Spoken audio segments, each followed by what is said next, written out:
Okay, so here's the start of day 5's teardown. As you see, last night I got the engine off. I got it on the stand up at my house, waiting to tear it down. What I'm going to do today is I'm going to try to have everything disassembled into major components now. First thing I'm going to do is take the steering box off. And I may or may not use the tractor now, since I actually had to drop this tractor down.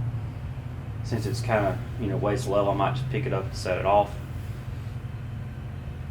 Once I get the steering box off, I'll take this transmission and kind of lift it up a little bit and move my cinder blocks to the rear section. Then we'll lift this transmission off of here, never to be seen again on this tractor. Then I'll come in and I'll drain my little drop boxes, get the stub axles off, get the drop box off, and then at that point I'll probably go ahead and take the hydraulics off, just get those out of my way. And then I'll pull this right side trumpet on this tractor, due to the ring gear being on the right side. Pull the differential out. Then we'll take the right side trumpet off, and then all that'll be left then at that point is the center section. And I will probably take it and just kind of lift it up with the tractor and then just set it on the ground. That way it's not in the air and there's no chance of it falling and breaking. So with that being said, let me go grab some tools and we'll get this steering box off of here. Okay, it's pretty simple. You got 4 bolts here. There's 2 dowel pins right here. You actually have to lift up to get the steering box off of them.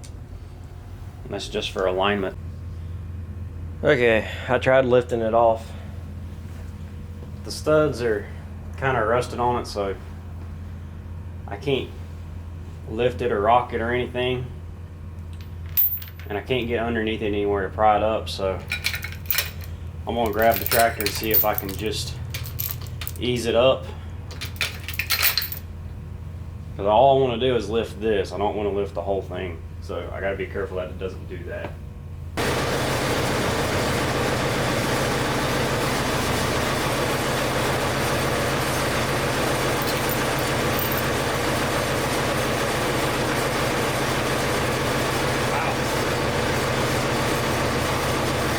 Wow, that doesn't even want to budge.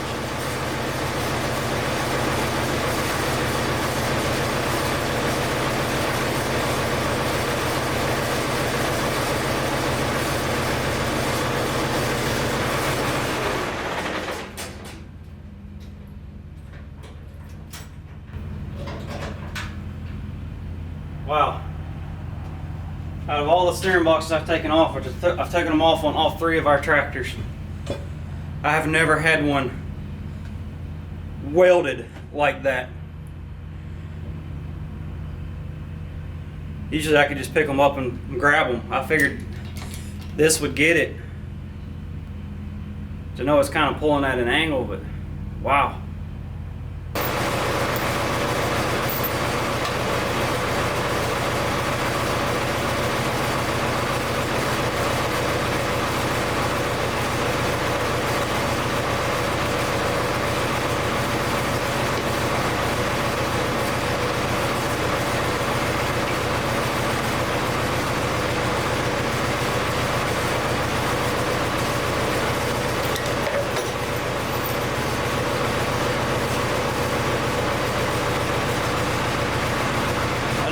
Easy, but trust me, it wasn't.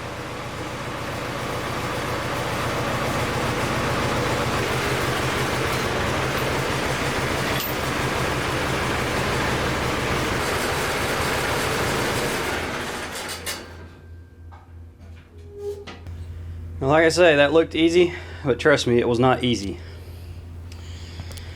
Out of all the tractors I've had to take steering boxes off, that one there fought me more than any. We got this little gasket here, which is, seals in selecto speed. Because unlike the 5-speed, there's actually transmission parts here. The 5-speed has a casting that kind of goes at an angle and then drops down about this area. It's actually open to the clutch on the 5-speed. But as far as getting that guy off, these studs, I guess, were corroded, and probably some corrosion around the perimeter, and it was basically welded on there with corrosion. I actually hooked the tractor to it to lift it, and I was actually picking the transmission up, and that was with the steering box unbolted. So that tells you how strong that is. Okay, so I got it, my rear end supported up here a little bit.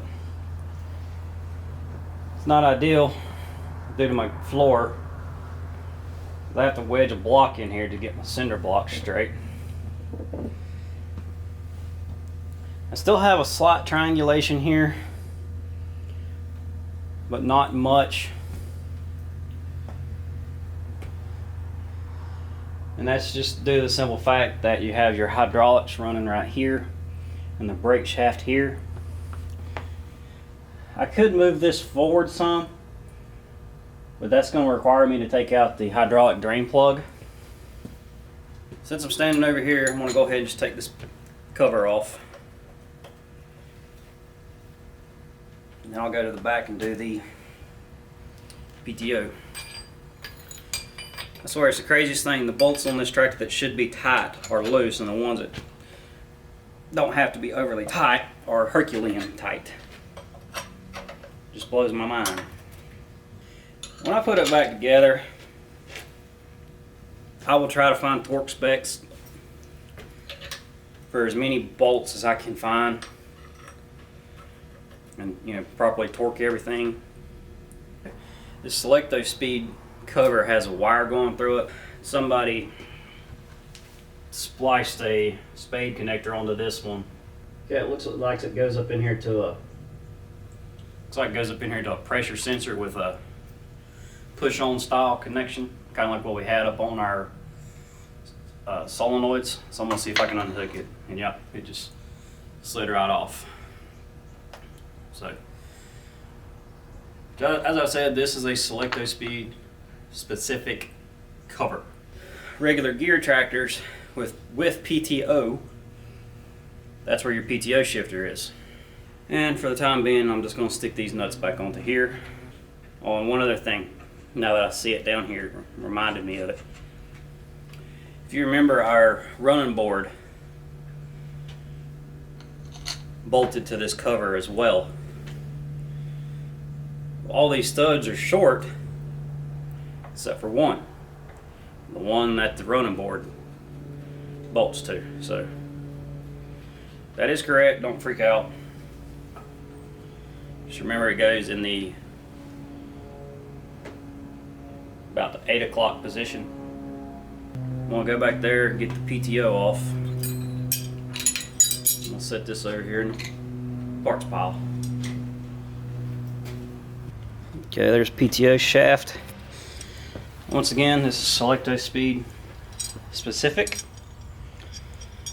I'll eventually get that phrase down in the time I'm done rebuilding this tractor. Oh, we got a mismatched bolt down here, because for some reason we have a washer.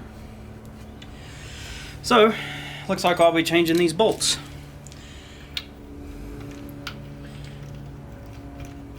I don't know what I'm going to do about getting this guy out. And nothing's wanting to slip.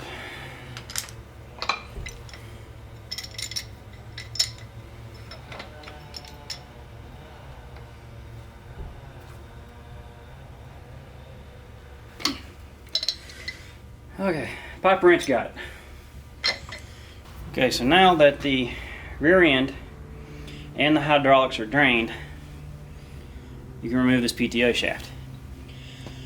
And the reason I say your rear diff and your hydraulics, these are actually separate compartments on this tractor. Same with the 800, the 600, 900, 700, all those. Your 8N, all of this is combined, even the transmission, I think. And so they're actually got seals on each shaft, and if they go bad, your fluid's intermixed. That's why a lot of guys run a hydraulic trans oil, is what they call it, like a high trans. I think what I usually do is I just run the Ford hydraulic oil, the 134, I think it is. Yeah, I usually just run that in everything. I know it's a little thin for a rear end, but so far we've not had any issues out of running that. Like I say, we don't really hammer our tractors that hard, I don't suppose, compared to some people. So maybe that's why we don't have any problems. Okay, and there's a gasket right there.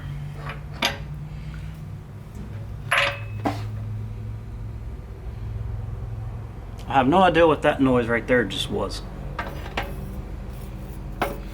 Oh, looky there. That's not supposed to be like that. I probably just disintegrated a bearing or something in there. And that is what makes this shaft different, is those really thin splines for the selecto speed. Okay, that noise that I heard is actually a collar that connects the PTO to the transmission. And for some reason, we have, for one, we got a bunch of water in here. That's why it's milky. But here we have another snap ring. No clue why this thing is eating snap rings. Here's that little collar. These along both sides are actually studs right here into the transmission. So I can take these off and it'll still just kind of hang there. Now, one thing I am going to try, and I don't know if it'll work or not, but you remember I said there was a shifter in here to disconnect the transmission from the rear end so you can move your tractor. I'm curious if I can take that collar and just kind of slide it right here and maybe unhook the transmission from the rear end.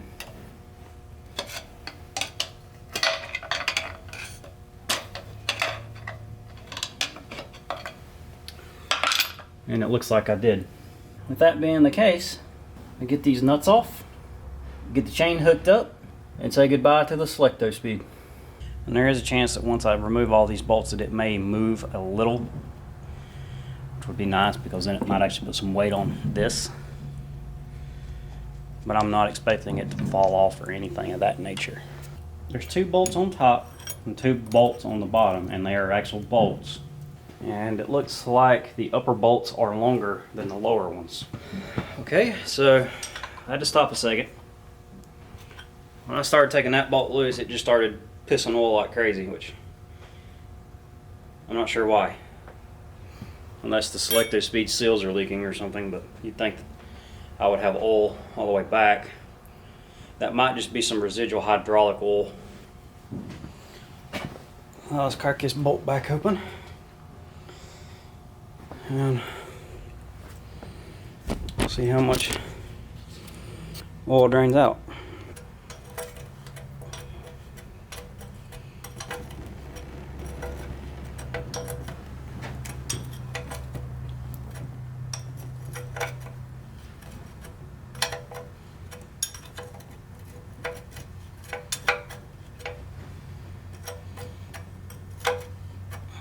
And I have weight on this rear cinder block stand.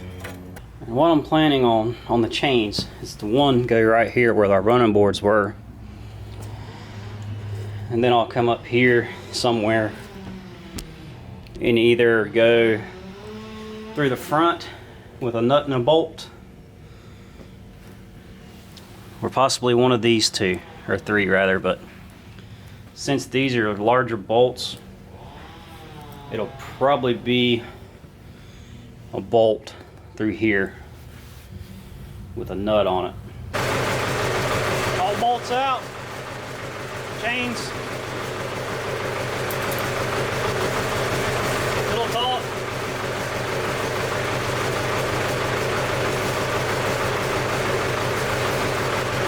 Say, keep your feet clear in case it decides to do something you're not expecting. Like I already tell you, my rear end's trying to move on me.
Okay, no more selecto speed.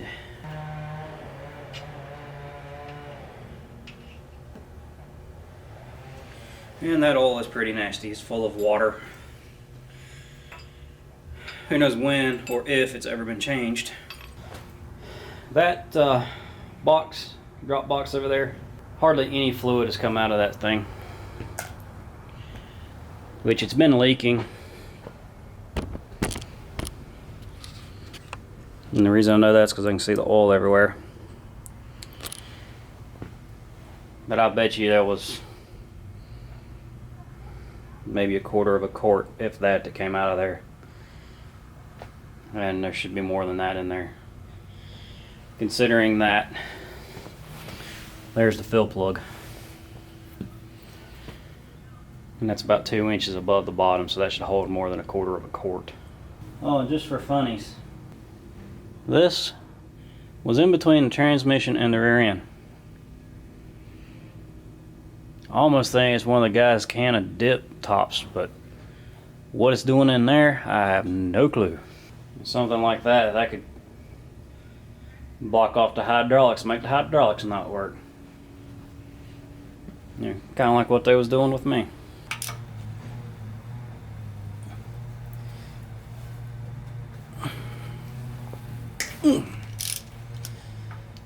Got a feeling these bolts have never been touched.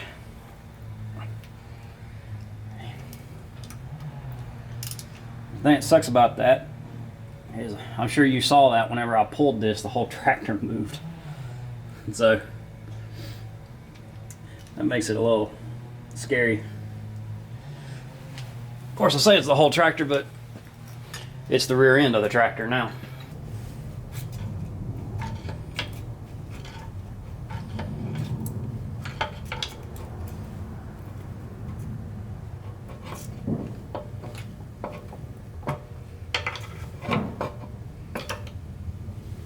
And there's a gigantic axle nut down here. Probably another 2-inch nut, which, yeah, I took my 2-inch socket back home last night after taking the motor up there. Anyway, there's the nut. We'll take that nut off, or cotter pin out, that nut out, and then maybe that bearing will come off, and then the little stub axle should come out. Now, like I say, at that point, the The gear should be free. Then once the stub axle's off, I should be able to get the backing plate off and everything. Okay, so I took the cotter pin out. And I just have a bar over here to help hold the axle. And what I just did was I stuck my big bar in behind the axle, little stub axle, and kind of pried out to see how easy that bearing came out. And it looks like it slid up against the nut, so that's good. That means we don't have to press it on there. And there's our nut. Let's see here. Okay, we have a washer behind the nut, and there's our bearing. And we have another washer. The smaller one was towards the center of the tractor, larger one was towards the wheel. The gear is next, and it's splined to this shaft. Hopefully the shaft will slide out.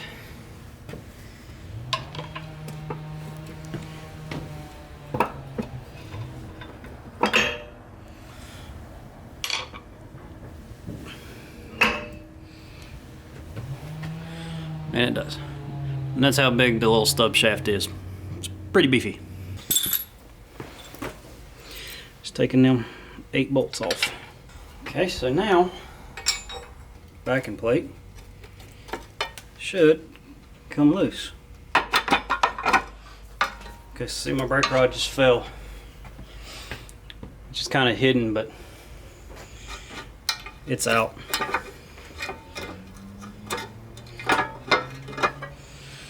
And it will come through the hole here. Little T there does slide through the hole. Well, like I say, this piece is gone because I'm gonna have one for a select or a non-selective speed with a park brake. Okay, so let's see if this plate will cooperate and come off now. And there we go. And there's our brake backing plate. I'm gonna stick this in here just to hold that gear, hopefully. And I'm gonna take the bottom off, the bottom plate.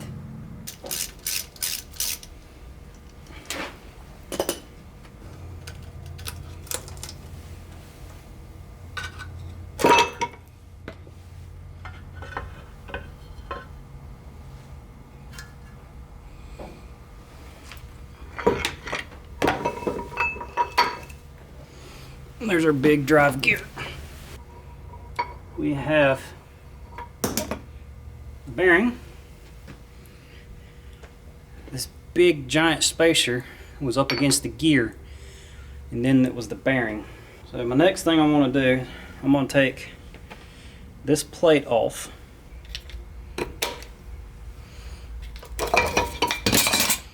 Didn't want to do that.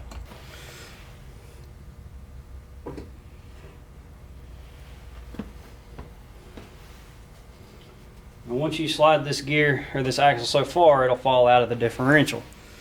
So just be prepared for that.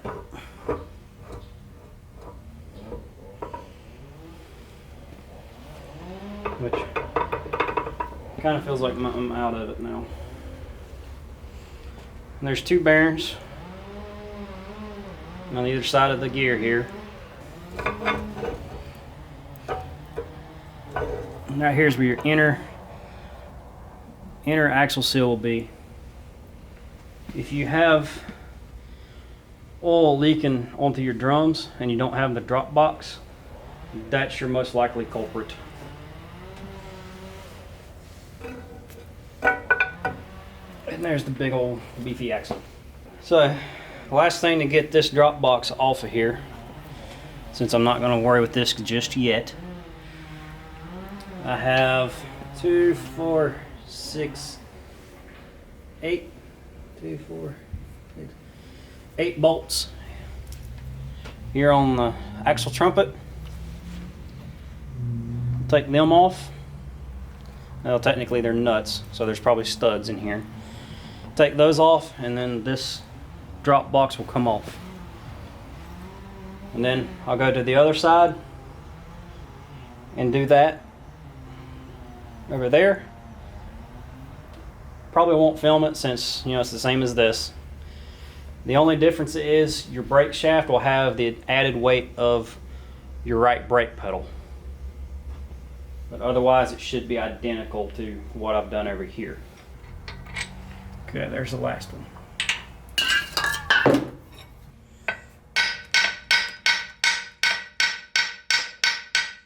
That brings it off. Okay, so I got the other drop box off and I actually pulled the boxes off like I showed you. So at this point, instead of trying to make this thing front heavy, I'm going to pull off the hydraulic top unit, top cover, whatever you want to call it.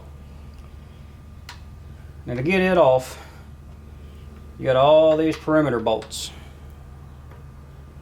And don't forget the two right here on your block off plate, remote hydraulic plate, whatever you want to call it. And of course your draft spring. And the lift arms need to be off as well. These things can sometimes be stubborn to break free.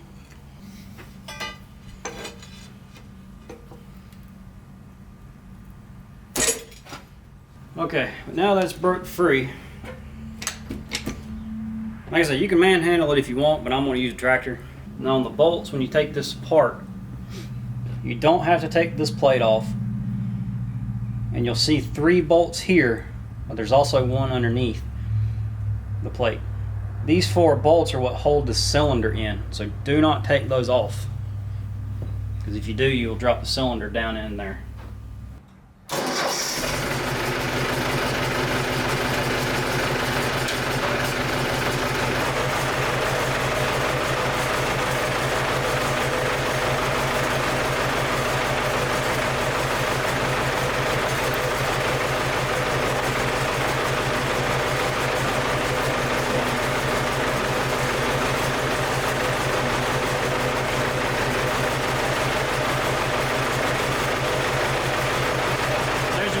Cylinder. That thing is very heavy.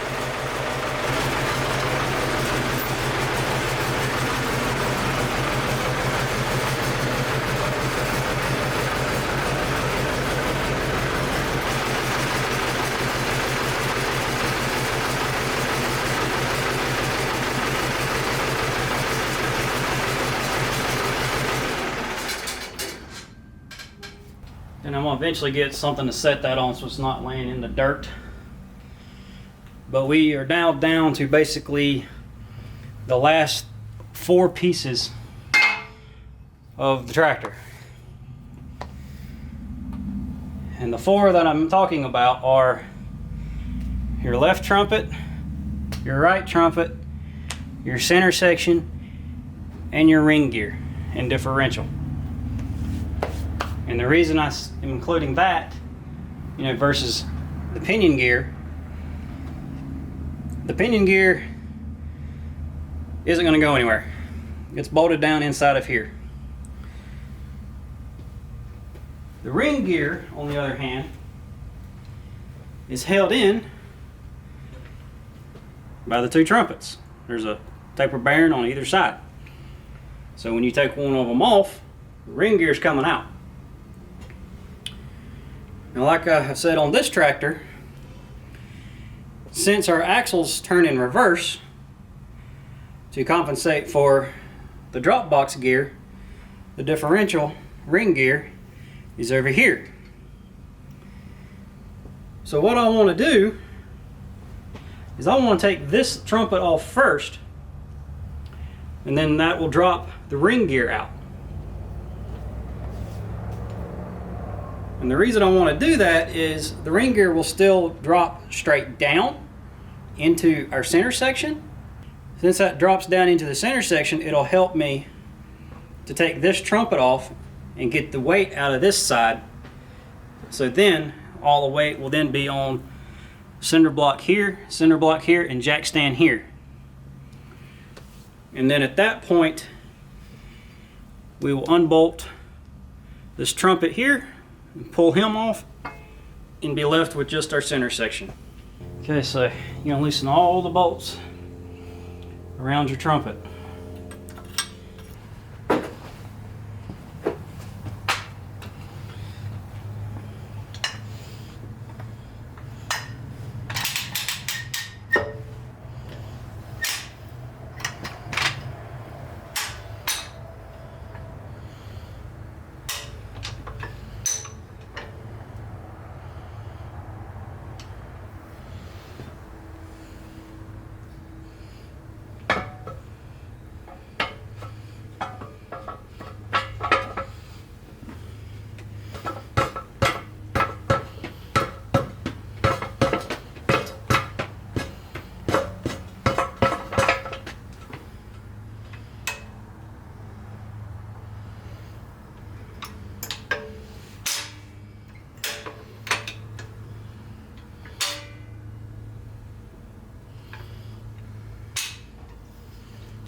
Still a little tippy.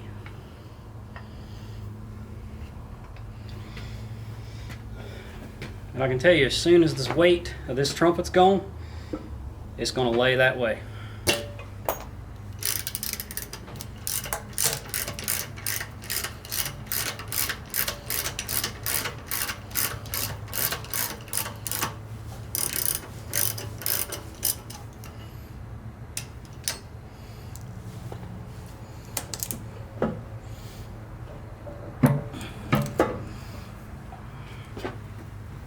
I got it kind of sitting on the stand here, and there's a trumpet. The differential. They're pretty heavy. They're a giant solid chunk of cast iron and steel.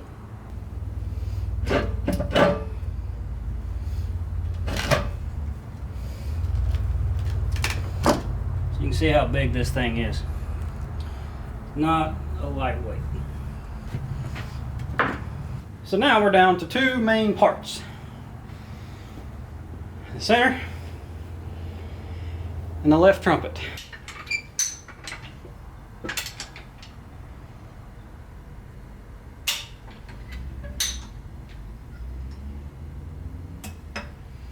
That thing really wants to wiggle, don't it?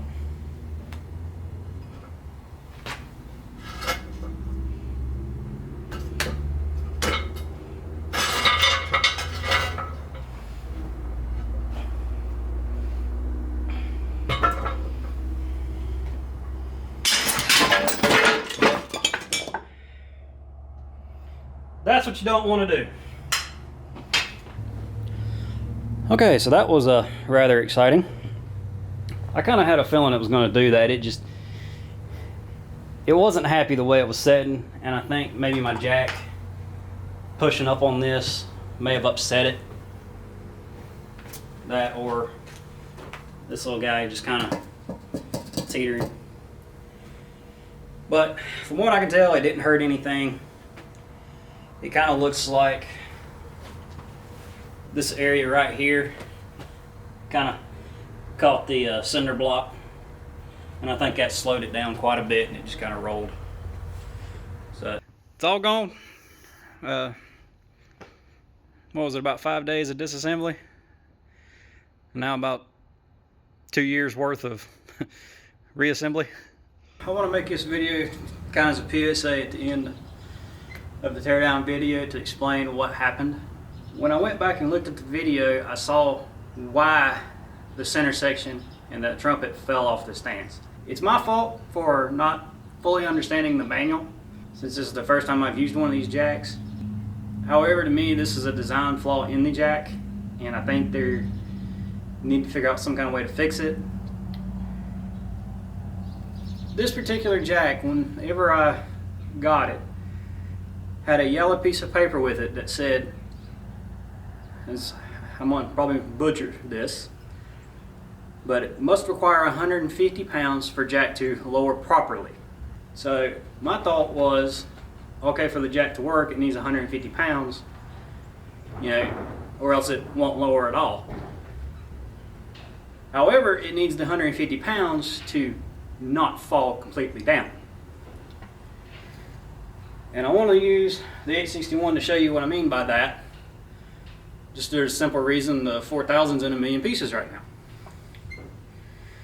So if we take our high lift jack and we stick it underneath the front axle of this tractor,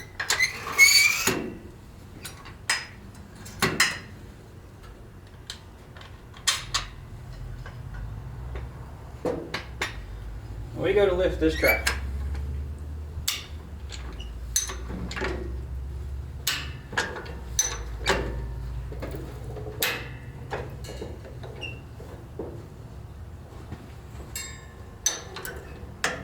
That tractor is in the air. I'm kind of having to push on it because it's wanting to lay against my headlight. Now obviously this tractor weighs more than 150 pounds. So when I want to lower this tractor, I flip my lever to reverse. Notice the tractor stays up in the air. So now I can crank it back down and release the jack.